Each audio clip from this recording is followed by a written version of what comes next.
Life is rough, but I'm so fortunate to have met you. By Orphaned Account, on AO3. Episode 3, Chapter 3. Enter Extra Stage Right. Hey Sprout, do you think you could do us a favor tomorrow night?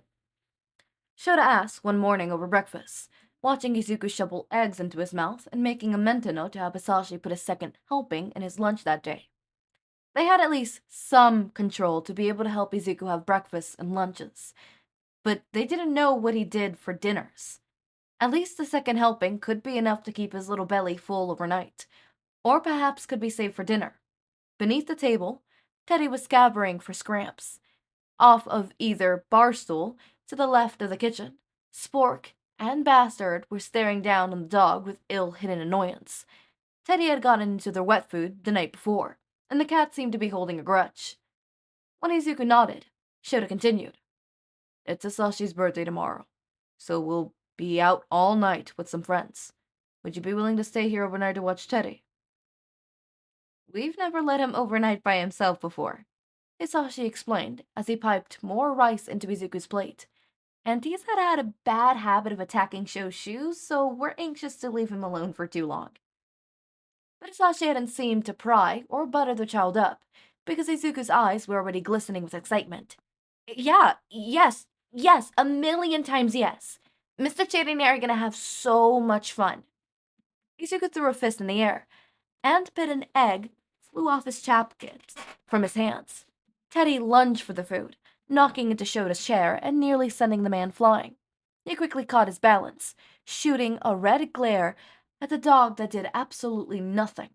Izuku giggled through, which made it not that all for nothing. Okay. Hisashi clapped his hands together, grinning. But I need to let your dad know that you'll be over here, okay? And maybe you should ask his permission to stay the night.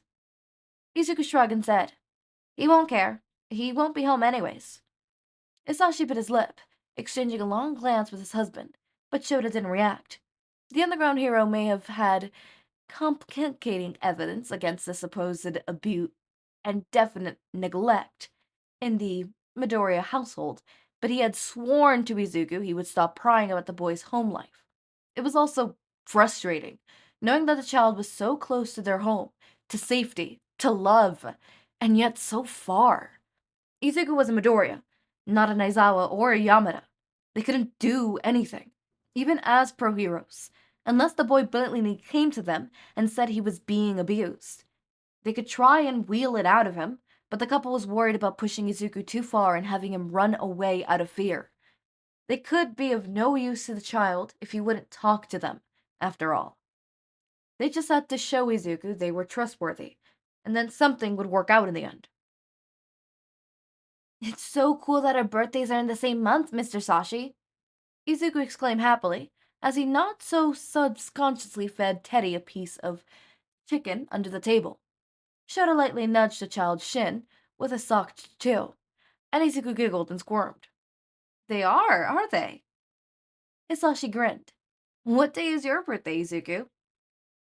The 15th, Izuku chirped back, kicking his little feet in the air, and laughing when Spork ran under them, purring to be petted. Oh, that's a Saturday, Hisashi exclaimed, matching Izuku's enthusiasm right down. Saturday is the perfect day for a birthday. Do you have anything fun planned?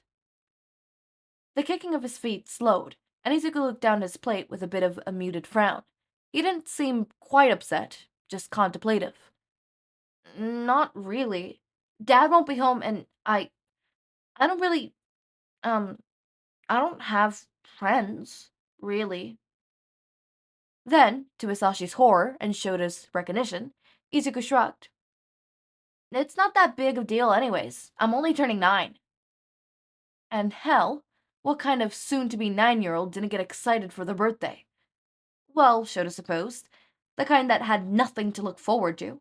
When Hisashi tried to meet his husband's eyes again, Shouta acquiesced and gave a subtle nod. Well, buddy, Hisashi stated slowly, what if we all went to the park that day? We could take Teddy with us. Oh, and I could make us some snacks and some cake, and we could buy some stuff. Might as well have a picnic, Shouta deadpanned. And although Hisashi could see the wary smirk hidden in the man's face, "That's a great idea, Sho." Hisashi teared. Then, whirling around to face Izuku, Hisashi continued on. "What you say, kiddo? Does the picnic sound good for you?" And hell, Hisashi knew Izuku was a crier, but did the kid have such a big, bright, emerald eye to go with those massive tears? Really?" Izuku croaked. You'd do that all for me?" Putting as much sincerity into his voice as he could, Hisashi took Izuku's hands in his own and said, "Of course we would, kiddo. But, but why? And I don't even have a—" But then Izuku cut himself off, looking a bit horrified at whatever he had been about to say. Quickly, the child began gears and said, I can't even repay you guys for—" "You don't have to repay us for anything, Izuku." Shota interrupted the child. "If anything, we have to repay you for walking Teddy for us." Hisashi was quick to interject. "But that's not what the picnic is about. We're not looking to compensate you, Izuku. We just want you to feel loved. Know that we care. Because we do." Izuku was quiet a moment, looking as confused as could be. But then the boy slowly nodded.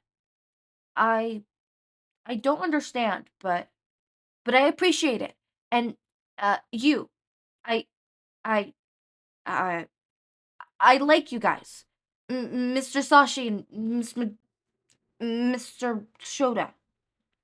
Hisashi watched on, sickening fond, as his husband murmured back to the child, "We like you too, Izuku." The night of Hisashi's 25th birthday was, admittedly, much tamer than the years beforehand.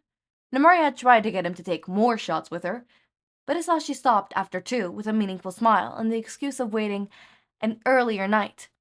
Tensei got a little more drunk than he usually would have let himself, but that was due to the fact that he was taking all the shots that Hisashi was refusing. "Can't let Nem's money go to waste." Tensei giggled tipsy, raising his glass before tapping it on the table and shooting it back. Shota was their designated driver and taking his job very seriously. Typically, he allowed himself a single beer early in the night if he was driving, but he was taking the same restraint as his husband that night and sticking to plain water. Namuri pouted, cheeks rosy and bloody spouched, as she leaned over the table. "You two are joy kills, you know? And Sashi, it's your birthday. Why are you letting Shota rub off on you so much?" Her eyes suddenly lit up wickedly, and she giggled manically. "It's because you want to be able to rub off on him tonight." "Ooh, I should have known. Sho's got the rap on the best birthday present, doesn't he?" Hisashi rolled his eyes at his husband's hidden blush. "Relax yourself, Nem. We just want to get home in time to make sure the little listener's okay." Tensei frowned, brows furrowed in confusion as he slurred. "Oh yeah, you guys got a kid now, right?" "What?" Namari shrieked, grabbing the attention of the immediate bar patrons around them. Shota groaned, hiding his face in his hands, as Namari leaned further across the table to grab onto Hisashi's collar. "Tell me all about them, Sashi. Do they have Shota's quirk? Are they blonde like you? What's their favorite animal? And what—" Hisashi chuckled, shaking his head and prying Namari's fingers off his now wrinkled button-down. "We already told you, Nem. He's not ours. He's just our next-door neighbor. Midoriya Izuku, remember? The little kid who has been walking Teddy?" "Teddy?" Shota deadpanned without looking up from his hand. "Our fucking dog, Kamina." Namori shot a finger into the air and proclaimed, "Ah, yes, that's right," before slumping back down into her chair and cozying up to Tensei's shoulder. The man giggled and hiccuped, allowing his friend's space to wiggle under his arm. "You two better get home then." Namori hiccuped. "It's already 2. "What?" Hisashi exclaimed, checking his watch. "Shota, why didn't you say anything?" "I was about to." Shota rolled his eyes as he brought car keys out of his pocket. "Come on, let's get home so we can check on our Izuku." Tensei giggled in a Murray mouth. "Our Izuku!" widely before laughing.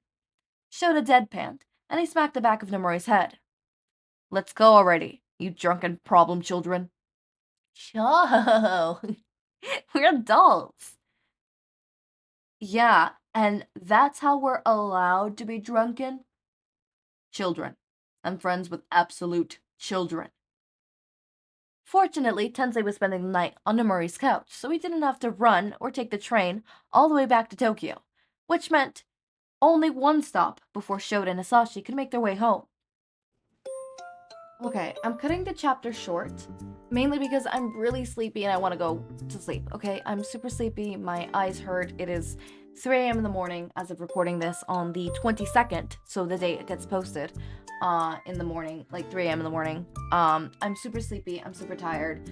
The only reason I'm recording so late is because I did not record early in the day, and then later in the day I got into a call with my significant other, so yeah. Sunny's a really good distraction, okay? I wasn't even supposed to be on call for long. I was supposed to be on call for a very short time, and then Sunny wrapped me up, and I'm not complaining. I love our calls, and I miss them, and Sunny. Anyways, Izuku gets a fever in this. I do kind of remember vaguely. I think we get Izuku's point of view at one point. I'm not going to spoil much. There's not much I can say about this. So I'm going to cut it in half. Hopefully I only have to do this with this chapter. Expect me to be cutting in half some series and some chapters. And not be like the full 20 minutes, but like 10 minutes. Or like around there. Mainly because I'm trying to keep up. Again, I post 3 videos a day, so cut me slack, alright? And, I'm trying to get in line so that I could start working on other projects and stuff like that, so keep up with me. I've been not burning out necessarily on this, but it's been really hard to keep up a schedule because seasonal depression is coming through, so I'm trying to get what's called a buffer going so that when inevitably I have a bedrotting day, I don't absolutely feel like garbage and having to get up from my bed and record. So, yeah. Anyways, as always, my raindrops, make sure to eat, sleep, drink water, take your meds. Have a wonderful day or night. Links to my Discord server and socials are down in the description. Subscribe to see more of my content, and thank you so much for watching.